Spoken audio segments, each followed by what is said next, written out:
Hello, everyone, and thanks for listening to the Quality Hub, chatting with ISO experts. I'm your host, Xavier Francis, and today we're here again with Joe Hill, Manager of Audit Services here at Core Business Solutions. Thanks for being here again today, Joe. Oh, thanks for having me, Xavier. It's a pleasure being here. Always a pleasure to have you here. Today we'll be talking about surveillance audits and improvement plans. But first, let's learn a little bit more about Joe and what his experiences are. He has been on the podcast before, but Joe, do you want to give us a little bit about your history and story? Oh, well, I've been with Core about 7 years now, in the capacity of a consultant and an auditor. And now I'm managing the Audit Services department here at Core. But prior to joining Core, I did work for a certification body. I was the quality manager there, and I was also in charge of our auditor pool, essentially overseeing the whole process that the certification body goes through in issuing and maintaining certificates. All right. And now you're the manager of our audit team, which we go out and do internal audits for customers and non-customers alike. All right. Well, let's get started with your first question. So again, we're talking about surveillance audits and improvement plans. What is the purpose of an ISO surveillance audit, and how does that differ from the initial certification and recertification audits? Sure. So before we dive right into surveillance audits, of course, before you get a certificate, the certification body is going to perform their initial certification audit, more formally known as a stage 2 audit in the certification world. But it's essentially that initial audit where the auditor is going to cover all of your key processes and all of the associated clauses of the relevant standard for which you are pursuing certification. Once you go through that process, again, if there are any nonconformances at the audit, those would be addressed and dealt with through corrective action. But once you go that whole process, you will receive a certificate. That certificate is going to be valid for 3 years. So there's going to be an issue date on that certificate and an expiration date 3 years later. That's where the surveillance audit comes into play, because the certification body is required to monitor your certification by conducting periodic surveillance audits of your management system just to ensure that it's being maintained and that it continues to be in conformance with that relevant standard. So surveillance audits come after your first certification audit and in between your recertification audit 3 years later. So do they happen yearly? Yes. Surveillance audits typically are conducted at least once every calendar year throughout your certification cycle. Yeah, there are situations, there are some customers that actually go on what they call a semi-annual surveillance cycle, and they'll actually have a surveillance audit every 6 months. Okay. But Is that for any specific standards, or is that just their choice? it's generally by choice. Sometimes there may be situations, based on performance of the audit where the registration body will actually request that the customer go on a semi-annual cycle for a little while, just to have some more regular visits. Perhaps if there was an issue, there was some non-conformances they want to keep an eye on. But there's no ISO standards that say you have to do it semi-annual. No, it's definitely not a requirement. The requirement is at least once every calendar year, the certification body has to conduct what they call a surveillance audit. Got it. Now, unlike the initial audit, surveillance audits don't generally cover all of your key processes or your entire management system for that matter. There are certain things that the certification body has to audit every time they're there. And that would include things like your management review meetings, your internal audit program, and the status of any corrective actions from any previous audits that you may have had. Okay. But from an operational standpoint, in most cases, the registrar will audit about half of your key processes at each surveillance audit. Okay. So at your first surveillance audit, which would be the first year following getting your certification, the certification body auditor will, of course, audit your management reviews, internal audits, the status of any previous corrective actions, and then approximately half of your operational processes. Alrighty. Then at the following year's surveillance audit, the auditor will again audit your management review, internal audit program, the status of any previous corrective actions, and then whatever processes were not audited in the first surveillance audit. Alrighty. And then that leads us into that third year. The following year, the certification body will conduct what they call a recertification audit. Now, this will be more similar to the initial certification, and the auditor will cover your full management system, including all of your key processes and the relevant clauses of the standard. So half your key processes per year with specific items every year. Got it. Can you explain the key steps and processes involved in conducting an ISO surveillance audit? What are they looking for? Sure. And as stated earlier, the surveillance audits are typically shorter audits, covering only a portion of your management system and your key processes. Your certification body auditor should be submitting an audit plan to you in advance of the scheduled audit, maybe approximately 30 days or so. So you should be able to see, what processes and operational areas the auditor is planning to audit. Well, this also helps you prepare, I'm sure, and also to see which employees they may need to speak to as part of the audit. Correct. And also, the certification body should be reaching out to you prior to each audit to inquire about any changes to your management system or your organization. And they also want to obtain a current employee count.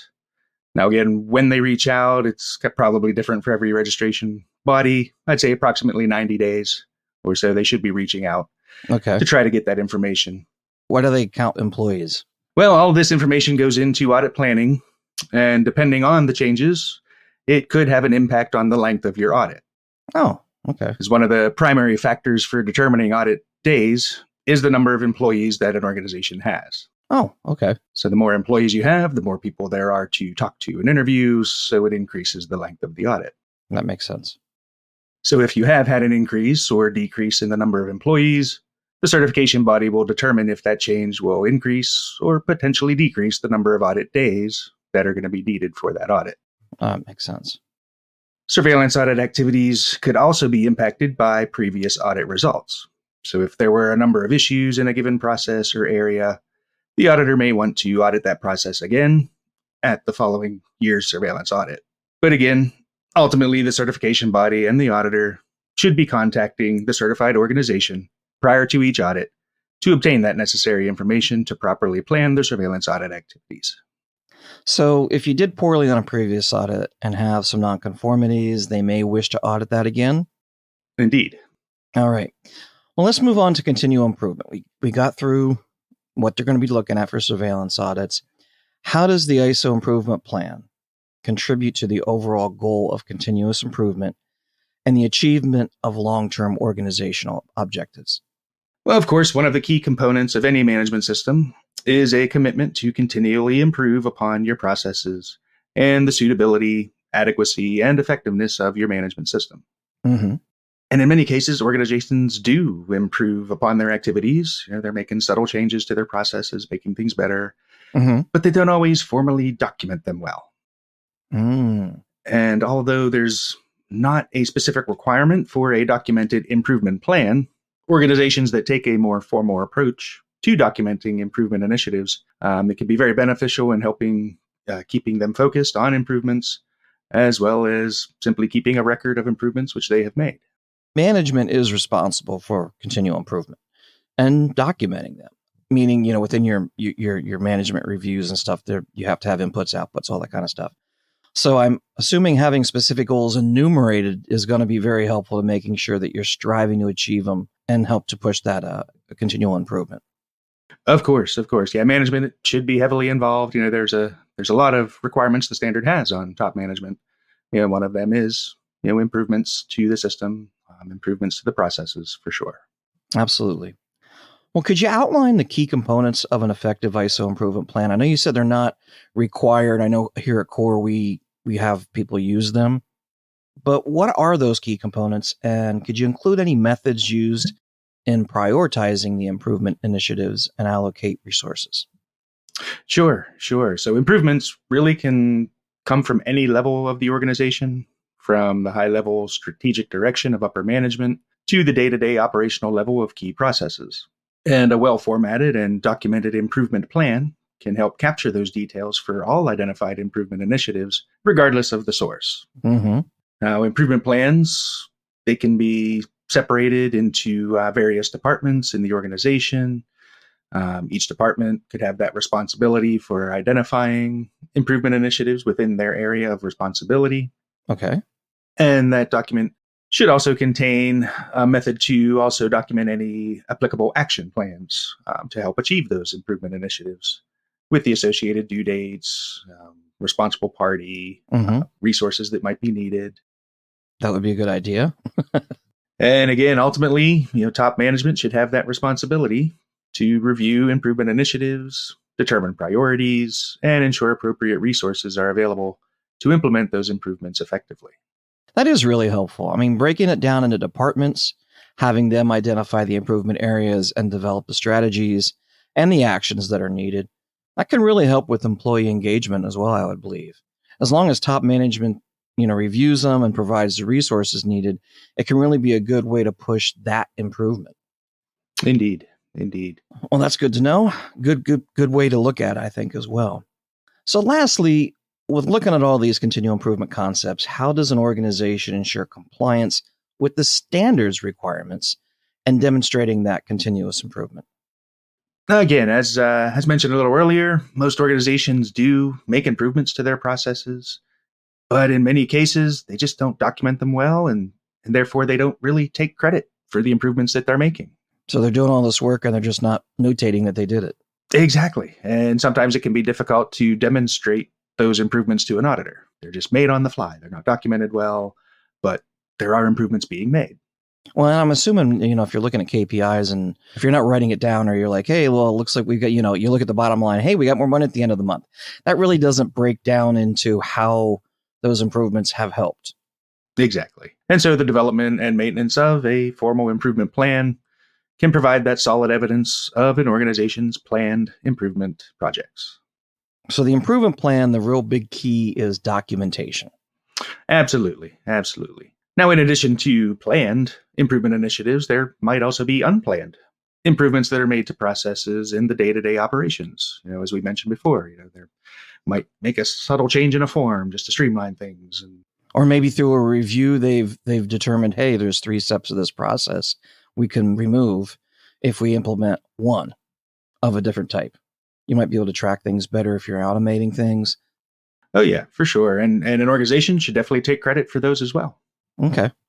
But again, they might fall outside of the planned improvement initiatives that one might use the more formal improvement plan for. Gotcha. So I've seen organizations create a simple improvement log, and they'll use it throughout the organization. They'll have weekly production meetings, and they'll ask the staff, hey, if we made any changes to our processes this week that have made things better, let's capture those things. And so it's just a real quick capture in a log to, again, be able to take credit for those improvements that are being made. Well, I guess you don't even have to necessarily do anything that might cost money. Maybe reorganizing a warehouse. Maybe the production line changes to make it easier for things to go from point A to point B. Maybe exactly. So it's not necessarily just because there are improvements doesn't mean there has to be resources utilized to make those minor adjustments that could make big differences in the end result. And then lastly, and what I consider most importantly, all opportunities for improvement are required to be discussed as both an input to and an output of management review meetings. Mm-hmm. So your meeting minutes should reflect that discussion of any current improvement initiatives and also any that might come as a result of the management review meeting itself.